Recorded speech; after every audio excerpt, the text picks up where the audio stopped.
Felicia? Oh, not here. Okay. Clarissa? Good afternoon. Hello, how are you? I'm fine, thank you. I don't know what could happen to that last page. I don't know. I don't know. But I'll wait and see what comes in campus mail and we'll see. Oh, okay, sir. Thank you so much. Uh-huh, thank you. Bye-bye. Where did I put it? There it is. Let me kill this fire.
I'll say this to everyone. Okay. I'm showing students their exams. If you didn't get your grade yet, I may not have gotten some tests in Campus Mail and they weren't scanned, but don't worry about that. The grades are on Grade Center. Have y'all looked on Grade Center on Blackboard? Seen your grades? You may just wonder what you missed, and if you have a question, those of you in Lubbock or Plainview, if you have a question, let me know. And I will tell you as much as I can. I don't give back the test because I use parts of some of the tests, but if anytime you want to ask me anything about your grade or whatever, just ask me. And what you might have missed or how you can do better, so on. We're going to have a little departure today. I hope everyone's doing well. I'm glad to be here. We worked about 7 hours yesterday on the mosaic. If you drive by there, you can see one of the top pieces in, and we're sort of having a tentative question, unveiling for next week. So we'll see how that goes. I'll let you know if you're interested. Now, this class with me today here in Levelland, we're going to go out on campus the last part of class. It's a pretty nice day. It's not as windy as it was Tuesday. And so we're going to go to the 3 mosaics on this campus and talk about them. We'll do that, but first I want to lay the groundwork for what we're going to do next. Now, if you did not turn in your art criticism, the art appreciation activity with Chihuly, you didn't hand it to me today, you can still do that before class is over. Some of you sent them to me, and I apologize if I haven't answered you. There were several coming in, but I was just going to wait until everything was done. I will respond to you, and I will let you know what you earned as far as the number of points you earned. Now, this is mandatory, right? It's something that's a required assignment. But it's just a plus for you if you do it. And some people may earn 3 points, some people may earn 12 or 15. Just depends on what you do. So I think I told you impressed me with what you did, and you'll earn more points. Some people have added images to what they did. Some have just written them. Some wrote them out on paper. So if you're in Lubbock or Plainview, you can turn those in if that's the way you did it, and they'll arrive in Campus Mail. If you decided to do it and send it to me in email, I apologize again for not getting those to you, but at least responding to that and getting. I haven't had time. I decided not to grade anything till after this day's over, and then I'll begin grading. I'll let you know points, so you understand that. So this is art appreciation class, right? And so this idea of appreciation is all about learning how to appreciate something. Now, so far we've talked about all the things that art is, and maybe why art is important and how art is all part of our lives. And if you don't agree that art is not part of our lives, then that's what part of what I'm doing is trying to make sure that you open up to that idea. I lost my connection here. There we go. So that's what I want to focus on today, and to teach you, I just kind of threw you out there with this Chihuly assignment, and I said, do the best you can. Tell me what you think. You have 3 questions. Respond to them the best you can. But some of you had asked me, well, what do I say? Well, I'm going to teach you how to do that in this next activity. You through? Okay. You can get it to me in a minute. So that's what I'm going to do now, is talk about this idea of what we call art criticism. Art criticism is it's a skill. It's a skill anybody can learn. And unfortunately, I didn't learn it until I was really doing graduate school. And they really didn't teach it like this when I was going through my undergraduate degree. And we would have critiques. Have any of you ever had a critique for your work? Anybody? So what was it like? What was your critique like, Cameron? In college, What? No, what did they do in your critique? Okay, telling you how you could do it better. Were there any perks or pats on the back? Anything positive? Okay, all right, but mainly it was sort of, this is what you did wrong, so this is how you can do it better. Were you going to say something, Taylor? Okay. Anybody else been in the critique in art or in other class? What? Okay, tell me about that. You push your microphone. You're wanting to do that. Tell us. This is Leandro. I'm not going to put him on camera, but yeah, he's going to tell us what one act play critique was. Well, basically, we had like two recordings from the judges, and then afterwards, they would tell us like what we need to work on and what we need to do to get better. Okay. Fortunately, we were the best, so they didn't know us. That's good. So did they tell you the good things you did too? That's good. So it was pretty balanced, and that's the way it should be. Now, one of the things I want to teach you about is how properly to critique something. So this idea of criticism has a negative connotation, doesn't it? And I was told one time, honestly, I had critiques in art class, and I believe that the professor's motivation was this: to tear you down as much as possible. And that, no one learned anything from that except I'm just a terrible person, or I'm a terrible artist. There was one professor, I never saw this, but I heard it from 3 different people that said it happened. This would never happen today, right? I hope.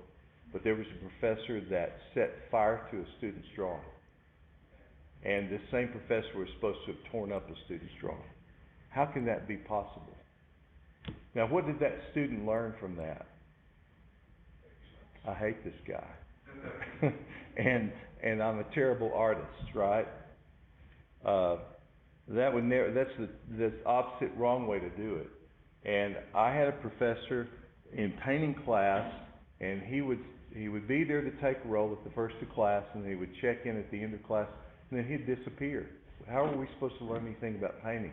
About every 2 or 3 weeks, he would be there for about 45 minutes and put on some kind of demonstration and let us know about something that was happening.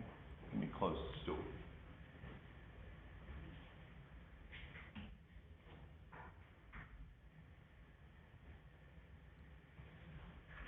That hallway echoes.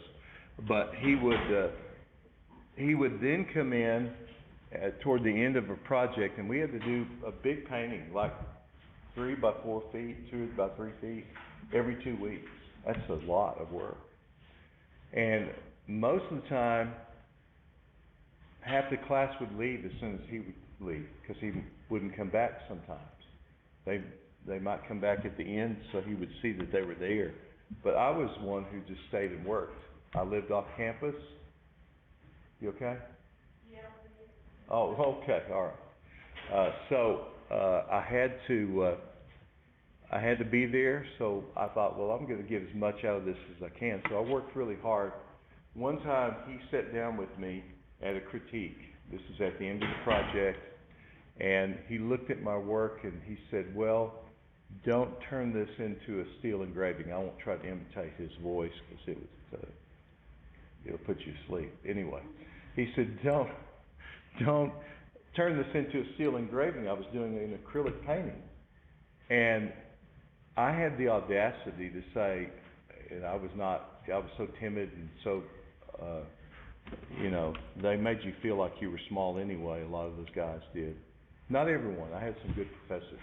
But he said, well, stroking his goatee, if you don't know what I'm talking about, I can't really explain it to you.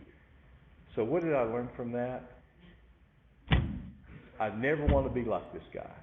I never want to do this to my students. So my critiques, I tried to think about the good things that I did with students and model after those good professors that I had that tried to point out all the good things. Now, if you did this, though, it might have improved it. Criticism, someone said one time, everyone has an opinion, right? And I learned when I was in the first grade, we didn't have kindergarten in those days. I went to school and I came back and told my mom, and I didn't remember this. She reminded me. She said, "You came back and you said, there's some people that don't like me up there." I couldn't believe it. I thought everybody liked me. All my cousins liked me, my family liked me, but there were some kids that just didn't like me, and that was just the way they were. So one of the things I want you to think about is there are all kinds of opinions out there, but there's a right way to look at something and a wrong way to look at something, and to learn with an open mind. Now, one of the things I want to show you is that interpretation of something, interpretation of art is relative, and I want to try to put this on screen here. Yeah. Interpretation is relative. So when you look at something, and I'll get this up on screen, it depends on a lot of things. It depends on your background, the way you grew up, your experiences, right? Because you take who you are into any experience. So some of you in this Chihuly exercise, you were expressing something that really was part of who you are and how you felt about it. That's what I wanted you to do. But we have to remember that interpretation of an artwork or anything else, I like those clothes, or I like that style of that car, or I like that house, it's sort of relative. It is dependent upon the person who's looking, right? So we have to remember that. So what I'm going to try to teach you are the skills of maybe going beyond that and how to look at something. So I found this Charlie Brown cartoon. Anybody not like Charlie Brown? I'm going to put a red mark by your name if you don't like Charlie Brown. Anyway, here's Charlie Brown and Lucy and Linus. They're lying down on this hill. They're looking at the sky and the clouds. And Lucy says, if you use your imagination, you can see lots of things in the cloud formations. What do you think you see, Linus? So Linus, who's a philosopher, says, well, those clouds up there look to me like the map of the British Honduras on the Caribbean. Okay? And then he says, and that cloud up there looks a little like the profile of Thomas Eakins, the famous painter and sculptor. And then he goes on and says, and that group of clouds over there gives me the impression of the stoning of Stephen. I can see the Apostle Paul standing to one side. So Lucy says, that's very good. What do you see in the clouds, Charlie Brown? He says, well, I was going to say I saw a ducky and a horsey, but I changed my mind. Okay, so it's relative, right? Depending on the person. So if that makes you laugh, that's great, but it also is making a point. So I want you to think about that, and let me pull this other thing up here, and I want to lay the groundwork for what we're going to do next week, and that we're going to spend all of our time on this one thing here, is talking about art criticism. Now I'm going to give you these notes later, but I want you to look at this, because art criticism is an organized system for studying a work of art. It's really just a four-step method for looking at a work of art.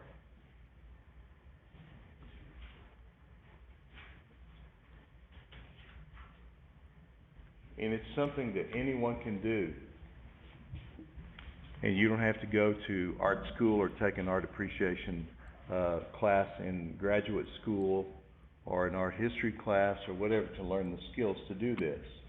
And don't write all this down, because we're going to take each one of these in turn. And mainly, I'm going to give you these notes later. Mainly, I want you just to focus on this and think about it. It's called the Feldman-Mittler model. And Penn State University, in those days, was the place where if you wanted to be serious about teaching art, you went. I never really considered going to Penn State. I've been to Pennsylvania, but I never thought about going up there and spending time. But some of my professors did. And they learned from this guy named Ed Feldman, And then Dr. Gene Mittler taught at Tech. I got to know Dr. Mittler, and he was an amazing guy. And he was very down to earth, very practical. And he said, what Ed Feldman and I wanted to do was come up with a system in 4 easy steps that anyone could look at a work of art and learn more about it. They don't have to feel like they're a dummy when they walk into a museum or they look at a work of art online or in a book. They can look at it and say, I can learn something about this, and then I can express my opinion about it regardless of my background, and that idea of it being relative, right? I can learn some more about it from what I see right in front of me. So I want you to realize that step number 1, these are in order. Step number 1 is the most important. Description, what do I see? Now I'll tell you this story, and maybe it'll help you understand this. When I was in college,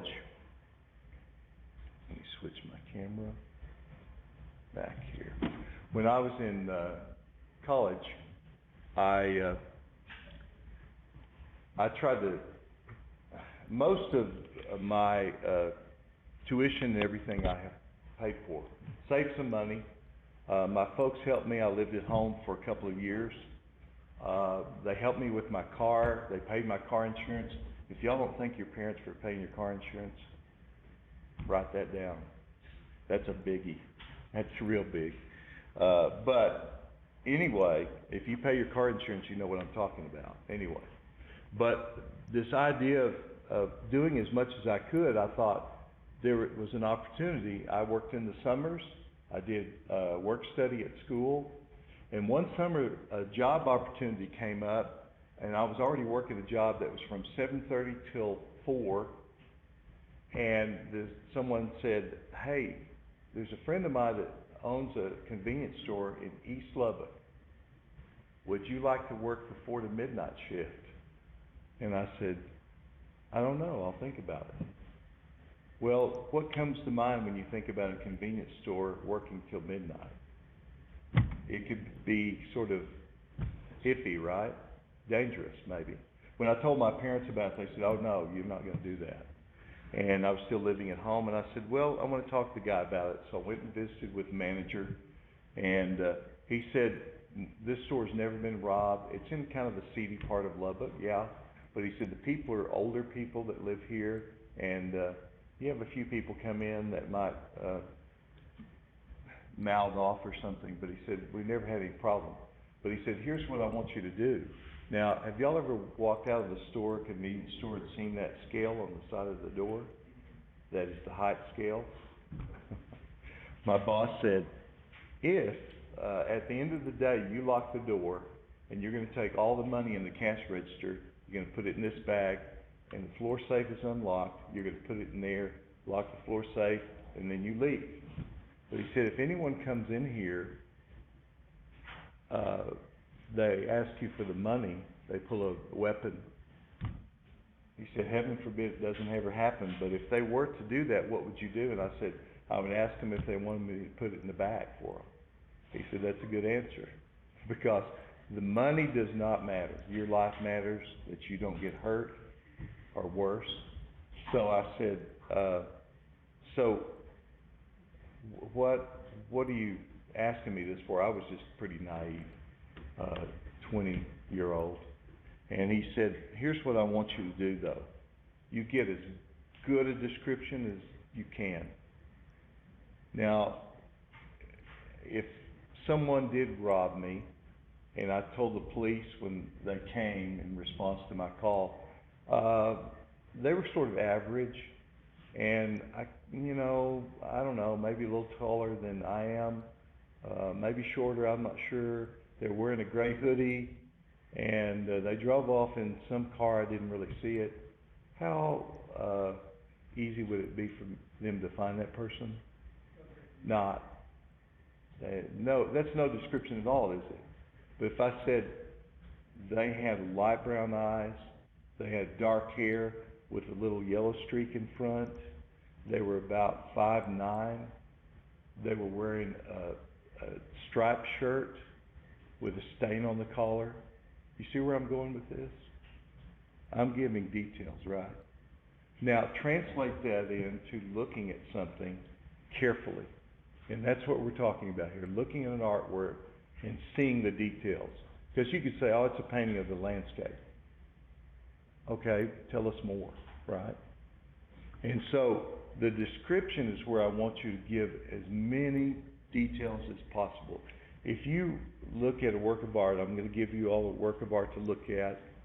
If you look at it and you write 4 things, and that's it, is that a very thorough description? No. You're not going to catch the guy, right? Your description is lacking. But if you write a full page and you tell me all about what you see, you talk about colors, you talk about all the details you see in this, that's what I'm talking about. Now later I'll describe this more in detail, tell you about the description of what I really want. But then the analysis is the second part. How's the work put together? The work of art is organized. We talked about that a design is intentional, right? And so the artist placed things, even if it was splatters of color, in a certain way. So the artwork is organized in a certain way. And then finally we get to the interpretation. And then we decide what we think after we've learned all we can in step 1 and step 2.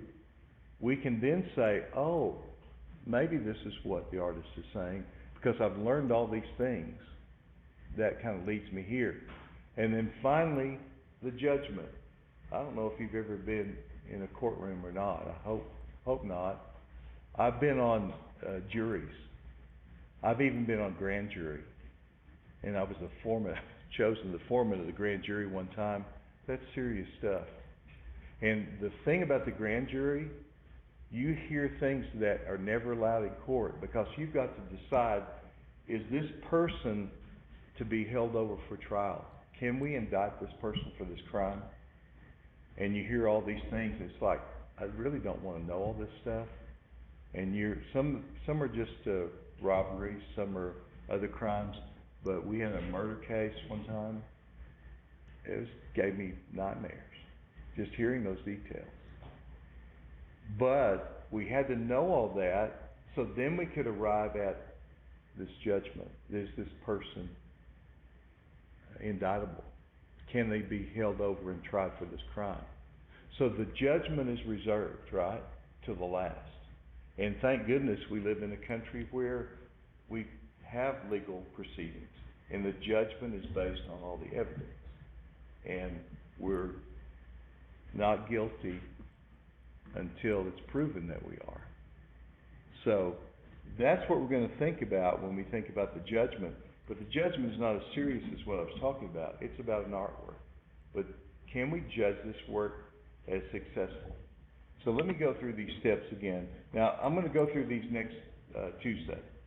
So just look for a moment. You're going to make a list of what you see in the work of art. You're going to include details and the size of the work and so on. I'll talk more about that. But your description, and this is what I want you to really think about, would your description be so clear that someone reading about it could visualize it? Just like that description of the robber, would the police be able to catch that guy if I gave them enough details? They'd be more likely to, right? So can you write a description that's so thorough that someone reads it and they get a picture in their mind's eye of what that work is like? That's the challenge. That's what I want you to learn to do. And to do that, you've got to look carefully, right? You can't ignore things. You can't just glance over it. And then we're going to arrive at the second step, and these are in order for a reason, to talk about the placement of things in there. Now, I'll talk about on Tuesday how sometimes these overlap or interlock, but it's going to give you clues about what the artist's choices were using these things we've learned about the art elements and principles of design, to see how they use their skills to bring their idea across. And then that's going to lead us to the third step, the interpretation. What's the artist trying to say? And you may say, I don't know, how can I know? But you should know, and you should be able to make an educated guess by what you learned in steps 1 and 2. By this point, step 3 you should be able to say, well, I've learned these things, and I learned that the artist put this together this way, so maybe, bless you, that gives us an idea about what he could be saying. And it's a guess maybe, but it's an educated guess based on what you've learned. And then finally we arrive at the fourth step. Remember that, bless you, we're not in Great Britain. They have an E after the G in judgment, but we don't. That's the correct spelling of judgment. We're judging, does this work succeed? Now you may still say, I don't really care for it, but that's not the question so much. Did the artist do a good job? Did the artist get the idea across to us? And you're going to arrive at that by doing these first three steps. Now, the other thing I'll talk about later is these aesthetic theories. Have any of you had philosophy class? It's an interesting class, and it talks about the idea of how people think and look at the world and so on. But there's this study of the nature of beauty and art called aesthetics. Now, all of us have an aesthetic sense, but I want to talk about that on Tuesday and talk about these four aesthetic theories more in detail, but I'll get to that then. And then we'll see how those apply to different works. Now I want to X out of this for a minute, and I want to put something on screen here, because I want to talk about the mosaics. And you folks in Lubbock and in Plainview, I'm going to put something up on screen here. I got to get to this.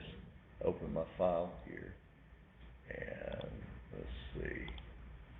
Yeah, I'm going to put this up on screen here in just a moment about the Levelland being the city of mosaics. I've talked about doing these mosaics, but I want to show you some things here while that's opening up.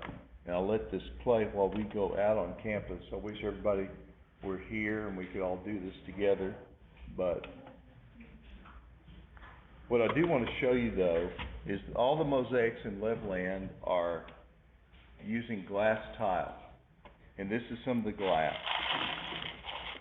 And they're glass where the color is through and through, and some are larger, they're 3/4 of an inch square, and then some are called smalti tessera. They're chunks that are about 3/8 of an inch square. There are more varieties of color in these. And then there's some of these specialized ones. You can see the copper powder that's mixed in with the glass there, how it catches the light. And we've used some of those on the new morning mosaic here on campus, and this new mosaic that we're building right now, we're mounting right now. You can see how pretty that tile is. Some of the colors are just solid opaque, like that black one. And then there's even a gold leaf tile, which looks just like blue glass in the back. Can y'all see this back there? But there's a layer of 24 karat gold laid in there. And then you've been in biology class, right? Science class, you've had a little cover slip of glass you put on something. So then they fuse that in the kiln, so that's not exposed to the light at all, not exposed to the weather. Once a mosaic's done like this, it can be as strong as the wall itself. It can go through a softball-sized hailstorm. And let's say that you do a mosaic design and you glue, you can see the design kind of drawn out there. You glue these tiles face down on the piece of paper with a water-based glue, and then once the design, and you cut these all with, I took my nippers out, but they're carbide tip nippers, and you cut these. You have to wear safety glasses and be very careful of little pieces of glass. But once all that design is done, then you can put mortar on a wall or on I've just got a little trivet here, put that on there and adhere it with mortar, and then you can wash off the tile, off the paper, and then you have the tile there. And this part shows where the tile has not been grouted, this has been grouted here. So that's kind of where we are right now. We're mounting the tile on this wall here at Quick Lane Business in town, and then we're going to wash off the paper next week, hopefully, and then you'll see the beauty of the mosaic. So these mosaics that you're gonna see in this presentation, they'll all be like this. They'll all have this glass tile that you see, and it's set into mortar, just like mosaics made in Greece and in Italy and Rome were done 2,000 years ago. They're still brilliantly colored. And someone said, well, they'll never fade? And I said, no, because the colors of the glass never fade. So you don't have to worry about, it's pretty low maintenance. The one that we did on the Student Services building, you'll see it in the presentation here, called New Morning. We did that over 20 years ago, and there's not a crack in it or a loose tile. So it was done correctly. And it'll last as long as that building lasts. So that's kind of a neat thing to have an art form that will last like that. Now I'm going to put this on screen, and I'm going to turn off my mic. You folks in Plainview and Lubbock, when this is through, you're free to go, and we'll meet again Tuesday, and we'll go over this art criticism together. But the rest of the students with me will go out and see these things actually. So I'll talk about them again on Tuesday, see if you have any questions. So I'm going to go ahead and start this.